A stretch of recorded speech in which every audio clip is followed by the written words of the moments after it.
So most of HF presents within the penis that we can see.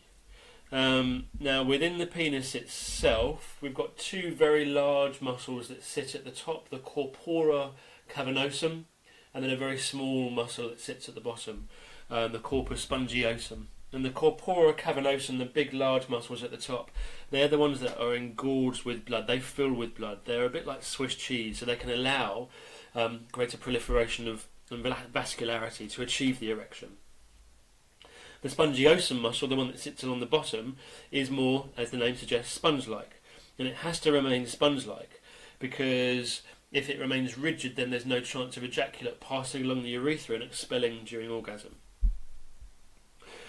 But one of the interesting things about spongiosum is that actually it continues along the urethra and then actually forms part of the glands of the penis.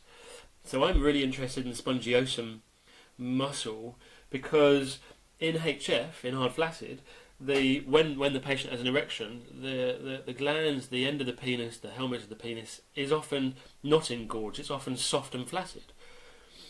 So there's definitely a change in blood flow occurring. Now, cavernosum in erections has about 90% of blood flow. Spongiosum has roughly about 10% of blood flow during erections. Now, there is a blood flow that continues into both the spongiosum and cavernosum, even in a flaccid state.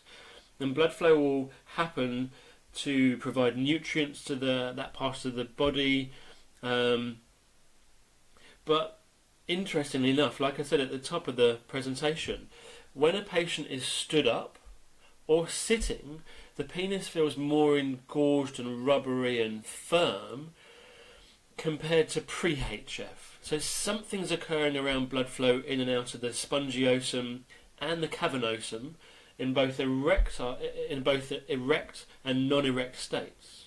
I don't know why this occurs, and again, there is probably more knowledgeable intellectual people out there that might be able to give more rise and understanding about some of the microbiology and the vascularity around the blood supply into the cavernosum and spongiosum.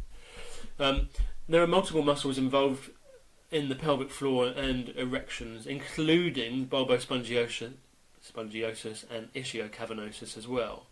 And these muscles form the root of the penis.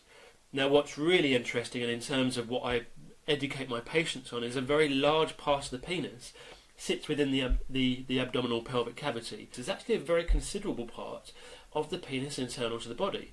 So, I wrongly or rightly, I don't know, but in a hard-flaccid presentation, when the penis appears smaller and more firm and more rigid, is the penis retracting inside the body? It certainly suggests that it might do.